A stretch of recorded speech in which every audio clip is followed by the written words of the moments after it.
Hello students, आज का topic है रेस्पिरेशन। पिछली वीडियो में हम न्यूट्रिशन और डाइजेशन के बारे में पढ़ चुके हैं। इस वीडियो में हम रेस्पिरेशन के बारे में पढ़ेंगे। तो let's start. Respiration is a process which involve taking in oxygen into the cell, using it for releasing the energy by burning the food and eliminating the waste product like CO2 and water from the body. Means जो respiration का process है उसमें जो oxygen है वो cell तक जाती है और वहाँ पर जो डाइजेस्टेड फूड है उसको बर्न करती है। बर्न करने के बाद उससे एनर्जी रिलीज आउट करती है और जो वेस्ट प्रोडक्ट है लाइक CO2 और वाटर उसको एलिमिनेट करती है बॉडी में से। हम उसकी इक्वेशन देख लेते हैं।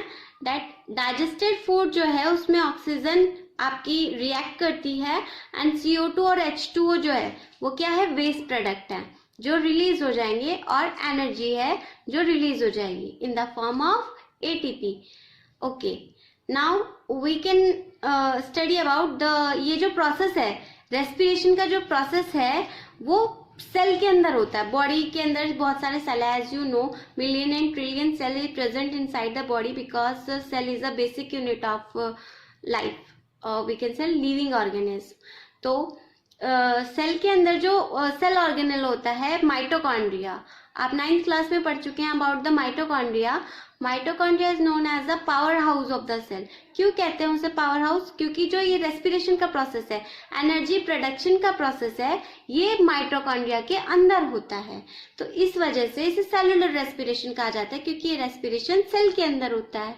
ओके, अब जो एनर्जी है वो ड्यूरिंग द रेस्पिरेशन जो बनी है एनर्जी वो स्टोर होती है इन the form of ATP molecule के फॉर्म में बॉडी के अंदर स्टोर होती है। अब ATP क्या है? ATP को हम एनर्जी करेंसी भी कहते हैं, energy currency of the cell. ATP की फुल फॉर्म है एडिनोसिन ट्राइफॉस्फेट। ठीक है, ये जो ATP है यही क्या आपकी जो रेस्पिरेशन के दौरान जो आपकी वो बनी है एनर्जी बनी है उसको स्टोर करते हैं। Next is energy store in ATP is use for other body purposes. जो सेल वेरियस फंक्शन करेंगे उनके लिए यूज की जाती है वो store energy, like contraction of muscle, conduction of nerve impulses and the synthesis of protein. Exact. Okay, now we study about respiration. Respiration दो type के होते हैं, एक तो होता है एरोबिक रेस्पिरेशन और एक होता है एनारोबिक रेस्पिरेशन। जो एरोबिक रेस्पिरेशन होता है वो ऑक्सीजन की प्रेजेंस में होता है, मींस ऑक्सीजन प्रेजेंट होगी तो एरोबिक रेस्पिरेशन होगा। लेकिन जो एनारोबिक रेस्पिरेशन होता है वो ऑक्सीजन की एब्सेंस में होता है। ठीक है, यानी कि इस एनारोबिक रेस्पिरेशन के लिए ऑक्सीजन की जरूरत नहीं होती है, बट एरोबिक रेस्पिरेशन के लिए ऑक्सीजन की नीड है। ओके, जो एरोबिक रेस्पिरेशन है मैं आपको बता चुकी हूँ वो कहाँ होता है, माइटोकॉन्ड्रिया में होता है। माइटोकॉन्ड्रिया कहाँ प्रेजेंट है?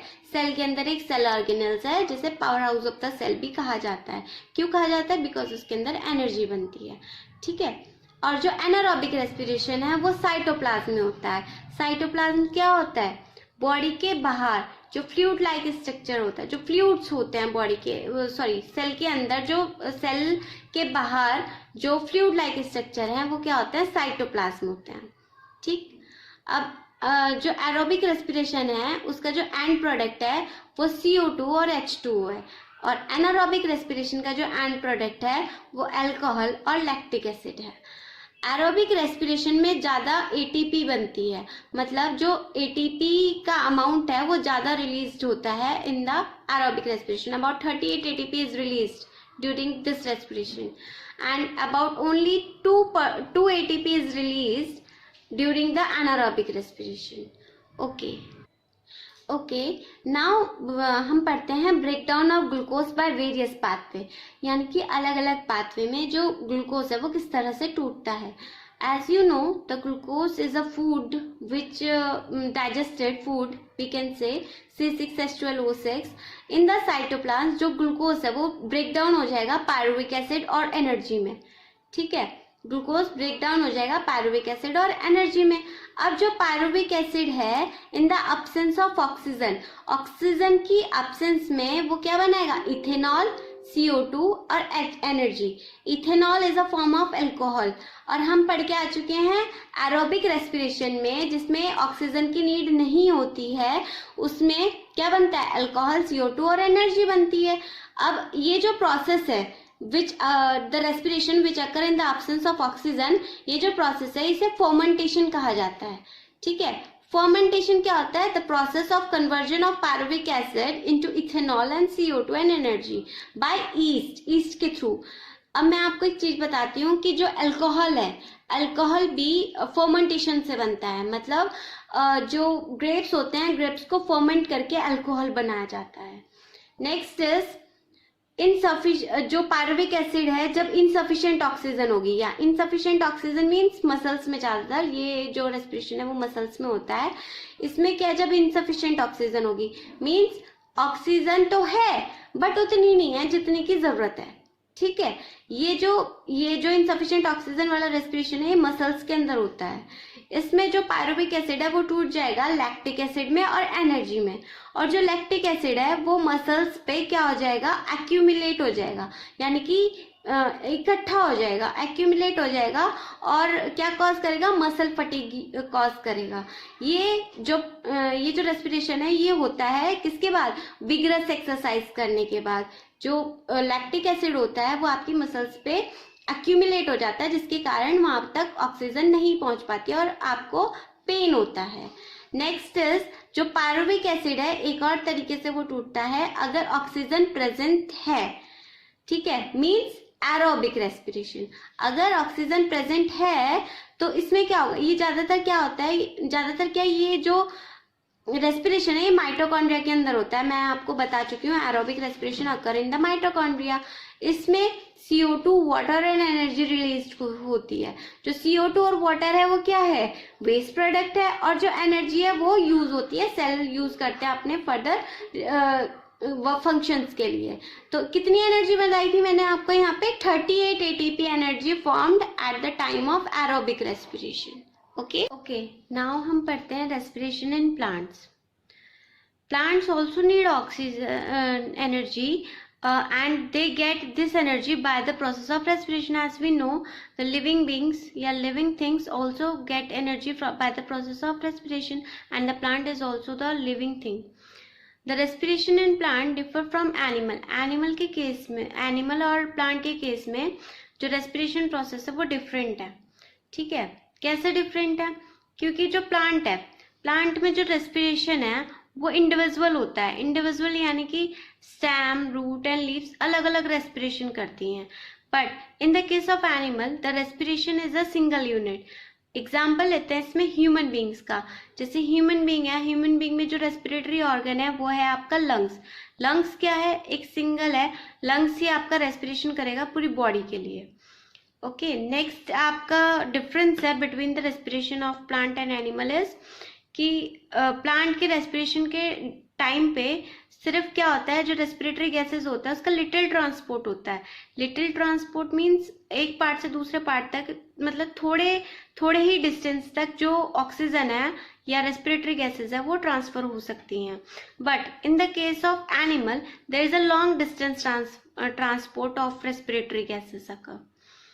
Now respiration in plant occur slow rate, यानी कि जो प्लांट है, प्लांट का जो रेस्पिरेशन है वो स्लो रेट से होता है, धीरे धीरे होता है। बट जो एनिमल के केस में जो रेस्पिरेशन है वो फास्टर रेट से होता है। ओके, जो प्लांट है, प्लांट रेस्पिरेटरी गैसेस और ऑक्सीजन लेता है bye the process of diffusion. Diffusion एक प्रोसेस होता है जिसमें जो सब्सटेंस है वो हायर कंसंट्रेशन से लोअर कंसंट्रेशन की तरफ जाते हैं। मतलब जैसे ऑक्सीजन है, ऑक्सीजन हायर कंसंट्रेशन से लोअर, जहाँ पे जरूरत है वहां पे लोअर कंसंट्रेशन पे चली जाएगी। It is called the process of diffusion. Okay, now the respiration in roots.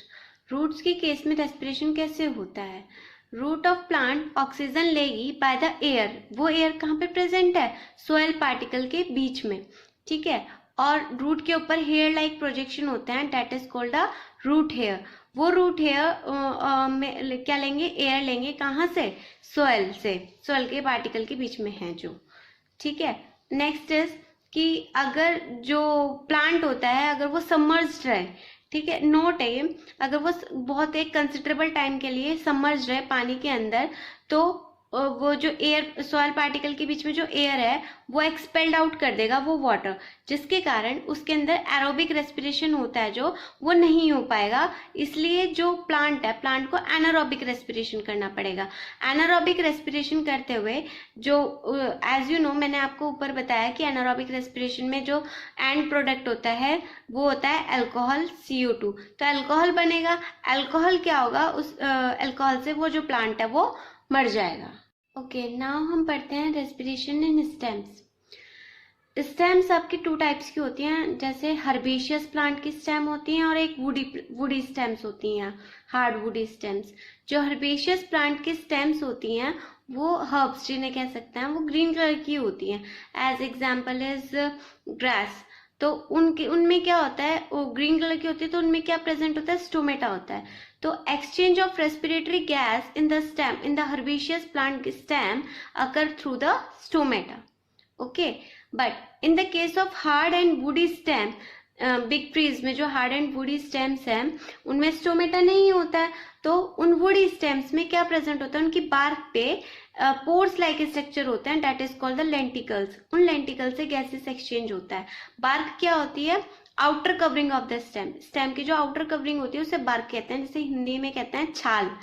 ठीक है, उस पे क्या होता है, कुछ पोर रेज्ड आउट होते हैं जिन्हें लेंटिकल्स कहते हैं, जिनसे उनका गैसेस एक्सचेंज होता है। ओके, नेक्स्ट अब है हमारा respiration in leaves. As you know, leaves is a green in colour, और लीव्स के सरफेस पे छोटे छोटे पोर्स प्रेजेंट होते हैं, टाइनी पोर्स प्रेजेंट होते हैं, which is called the stomata. And the exchange of respiratory gas in the leaves can take place by the process of diffusion through stomata. Clear? Next is respiration in leave occur during the day time as well as at the night time. जो respiration है वो day में भी चलेगा और night में भी चलेगा, वेयर एज जो फोटोसिंथेसिस है वो सिर्फ आपका डे टाइम पे चलेगा। क्लियर? मीन्स जो जैसे आपका रेस्पिरेशन है वो डे में भी होगा और नाइट में भी होगा, लेकिन जो फोटोसिंथेसिस है वो दिन में ही होगा, क्योंकि मैंने आपको पिछली वीडियो में बताया था photo means light and synthesis means makeup, यानी कि in the presence of light the green plants make their on food by the process of photosynthesis. तो अगर हम नेट गैसेस एक्सचेंज देखें लीव्स में डे टाइम में, तो क्या होता है, ऑक्सीजन बाहर निकलती है, डिफ्यूज आउट होती है, और जो CO2 है वो डिफ्यूज इन होती है। ऐसा क्यों? क्योंकि जो रेस्पिरेशन हुआ, रेस्पिरेशन में ऑक्सीजन अंदर ली गई, मतलब इनहेलेशन हुआ, और जो CO2 है वो डिफ्यूज आउट हुई, और जो उस रेस्पिरेशन प्रोसेस में जो CO2 डिफ्यूज आउट होगी वो in the process of photosynthesis use कर ली जाएगी। और आपको पता है फोटोसिंथेसिस के प्रोसेस में ऑक्सीजन डिफ्यूज होती है। Okay, but at the case of night time, night time पे क्या होगा, लीव में ऑक्सीजन तो अंदर जाएगी, डिफ्यूज इन होगी ऑक्सीजन, और जो CO2 है वो डिफ्यूज आउट होगी, क्योंकि अभी फोटोसिंथेसिस का प्रोसेस नहीं हो रहा है, तो CO2 का कोई वो फोटोसिंथेसिस प्रोसेस में यूज नहीं हो सकती है, तो इस वजह से वो आउट हो जाएगी। ओके, नेक्स्ट है रेस्पिरेशन इन एनिमल्स। अलग अलग एनिमल में अलग अलग मोड ऑफ रेस्पिरेशन होता है। जैसे हम पहला पढ़ेंगे यूनिसेलुलर एनिमल में। Unicellular animal are those which have only the one cell in their body, जिन उनकी बॉडी में एक ही सेल होता है। एग्जाम्पल है अमीबा। इनमें जो रेस्पिरेशन है वो कैसे होता है, थ्रू द सेल मेम्ब्रेन। जो गैस है, गैस का डिफ्यूजन सेल मेम्ब्रेन के थ्रू होगा इन the case of amoeba.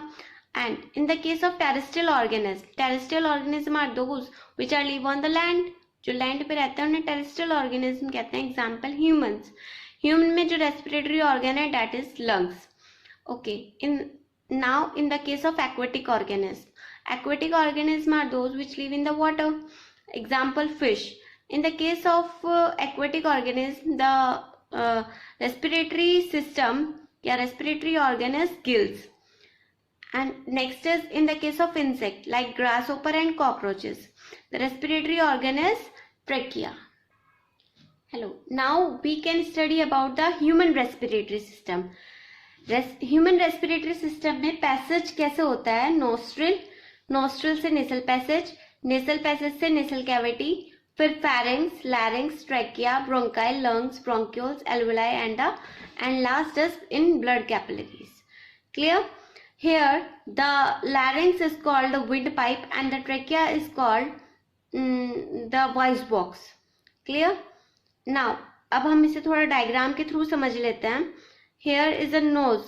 Knows से जो एयर है वो ट्रांसपोर्ट हुई, नोज से वो नेसल पैसेज में गई, नेसल पैसेज से नेसल कैविटी में गई, फिर आपके फेरिंग्स में गई.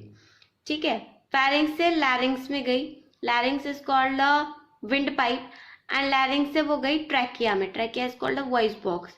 ट्रैकिया में जाने के बाद एज यू नो हमारे 2 लंग्स हैं, तो क्या हुआ, एक ट्रैकिया डिवाइडेड हो गया 2 पार्ट में. तो जहां से डिवाइड हुआ है यहाँ पर जो डिवीजन है इसका, इसको कहते हैं ब्रोंकाई. ठीक है, अब जो एयर है ट्रैकिया से कहाँ पे गई, ब्रोंकाई में गई. अब ब्रोंकाई में जाने के बाद ये लंग्स के अंदर जाती है, लंग्स में फर्दर डिवीजन है, इसका ब्रोंकाई का फर्दर डिवीजन है, उस डिवीजन को कहते हैं ब्रोंक्यूल्स. अब जो एयर है वो उन ब्रोंक्यूल्स में गई. ब्रोंक्यूल्स में उसके एंड पे क्या है, बलून लाइक स्ट्रक्चर है जहाँ पे गैसेस का एक्सचेंज होता है, दैट इज कॉल्ड एल्वुलाई. ठीक है, ब्रोंक्यूल्स के बाद जो ये एयर है वो कहाँ गई, एल्वुलाई में गई. एल्वुलाई में ऑक्सीजन किसमें, ब्लड कैपिलरीज में गई एंड देन वो ट्रांसफर हो गई किसके पास, सेल्स के पास फॉर एनर्जी रिलीज के लिए. Now we study about the mechanism of breathing. 2 तरीके से है, मैंने बताया था ब्रीथिंग इनहेलेशन और एक्सहेलेशन होती है. इनहेलेशन क्या होता है, इनहेलेशन के टाइम पे जो चेस्ट कैविटी होती है, थोरेसिक कैविटी होती है, वो एक्सपेंड हो जाती है यानी कि फूल जाती है, और एक्सहेलेशन के टाइम पे जो चेस्ट कैविटी है, थोरेसिक कैविटी है, वो कॉन्ट्रैक्ट हो जाती है. इसको थोड़ा अपने ऊपर एक्सपीरियंस कीजिए. नेक्स्ट है रिब्स, जो है वो लिफ्ट अप हो जाते हैं. रिब्स क्या होती है, रिब केज, यानी कि आपने अगर स्केलेटल देखा होगा तो एक केज लाइक स्ट्रक्चर होता है चेस्ट कैविटी पे, केज लाइक स्ट्रक्चर होता है, बोन्स, बहुत सारी बोन्स होती हैं, that is called the ribs.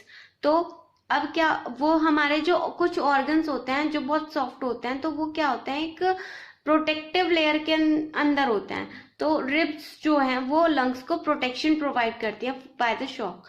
तो अब क्या होगा, जैसे ही हम इनहेलेशन करेंगे तो जो रिब्स है वो लिफ्ट अप हो जाएंगी, यानी कि ऊपर की साइड अप हो जाएंगी, लिफ्ट हो जाएंगी. एक्सहेलेशन के टाइम पे जो रिब्स है वो डाउनवर्ड मूव हो जाएंगी. इनहेलेशन के टाइम पे जो डायफ्राम है वो फ्लैट हो जाएगा, but in the case of exhalation the diaphragm कैसा हो जाएगा, डोम शेप का हो जाएगा. Okay, now in the case of inhalation the volume of lungs increase, क्योंकि इनहेल करना है यानी कि ऑक्सीजन को भरना है, मतलब ऑक्सीजन फुल अप करनी है, तो वॉल्यूम क्या हो जाएगा, बड़ा हो जाएगा, जिसके वजह से जो मतलब वॉल्यूम बढ़ गया तो जो एयर है वो लंग्स में इजिली एंटर हो जाएंगी. But in the case of exhalation जो वॉल्यूम है वो डिक्रीज हो जाएगा और जो एयर है वो एग्जिट हो जाएगी, यानी कि बाहर निकल जाएगी, जैसे कि आप डायग्राम में देख सकते हैं. यहाँ पे क्या हुआ, इनहेलेशन में रिब्स जो है वो ऊपर की साइड मूव हो रही हैं और एक्सहेलेशन में जो रिब्स हैं वो अंदर की तरफ मूव हो रही हैं. डायफ्राम कॉन्ट्रैक्ट और फ्लैटेंट हो रहा है, इधर डायफ्राम रिलैक्स और स्ट्रेच हो रहा है. ठीक है, इधर क्या हो रहा है, ब्रीथिंग इन, यानी कि अंदर लिया जा रहा है, जो एयर है उसको अंदर लिया जा रहा है, इनहेलिंग की जा रही है, इधर एक्सहेलिंग की जा रही है. Okay, now there is an exchange of gases between the alveoli, blood and the tissue. As we know, air is present in the alveoli. मैंने आपको बताया alveoli is a balloon-like structure which is present in bronchioles in the lungs. तो alveoli में air है जिसमें oxygen rich amount में. अब जो air है वो ब्लड के साथ मिक्सअप यानी कि मिक्स हो जाती है वेसल्स में, ब्लड वेसल्स में. फिर वो ऑक्सीजन जो है वो बाइंड अप हो जाती है हीमोग्लोबिन के साथ.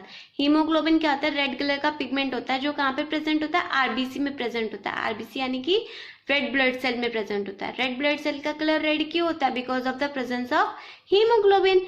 अब उस हीमोग्लोबिन के साथ क्या हो गया, ऑक्सीजन बाइंड अप हो गया.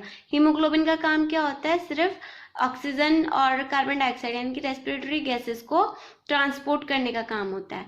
अब हीमोग्लोबिन के साथ ऑक्सीजन बाइंड अप हो गई और ऑक्सी हीमोग्लोबिन बना लिया. ठीक है, वो ऑक्सी हीमोग्लोबिन कहाँ पे चला, सेल के पास गया और वहां पे रिलीज हो गया, और वहां पे उसने क्या किया, जो डाइजेस्टेड फूड था, already digested food is present inside the cell, जो डाइजेस्टेड फूड था उससे ऑक्सीजन रिएक्ट हुई और CO2 water and energy liberate out करी, मींस एरोबिक रेस्पिरेशन हुआ। And the CO2 is a waste material as you know. तो यहाँ पे जो CO2 है, कहाँ पे, टिश्यू के अंदर जो CO2 बनी है वो CO2 ब्लड में रिलीज होगी। ब्लड में रिलीज होने के बाद हीमोग्लोबिन के साथ वो बाइंड हो जाएगी। हीमोग्लोबिन के साथ बाइंड होने के बाद कहाँ आएगी, एल्वोलाई में आएगी। एल्वोलाई कहाँ पे प्रेजेंट है, मैंने बताया लंग्स के अंदर balloon like structure alveoli present है, जहां से एक्सचेंज ऑफ गैसेस होता है। तो अब एल्वोलाई के पास आई और वहीं से क्या हो जाएगी, रिलीज हो जाएगी नोस्ट्रिल के थ्रू बाहर। ओके, नाउ हम इस प्रोसेस के थ्रू अब हमारा रेस्पिरेशन जो एक मैंने टॉपिक बताया था वो कंप्लीट हो चुका है। एंड फर्स्ट वीडियो में मैं अपनी न्यूट्रिशन एंड डाइजेशन कंप्लीट कर चुकी हूँ। इस वीडियो में रेस्पिरेशन कंप्लीट हो चुका है। अब नेक्स्ट वीडियो में हम पढ़ेंगे ट्रांसपोर्टेशन एंड उससे नेक्स्ट अब पढ़ेंगे एक्सक्रीशन। Okay, thank you.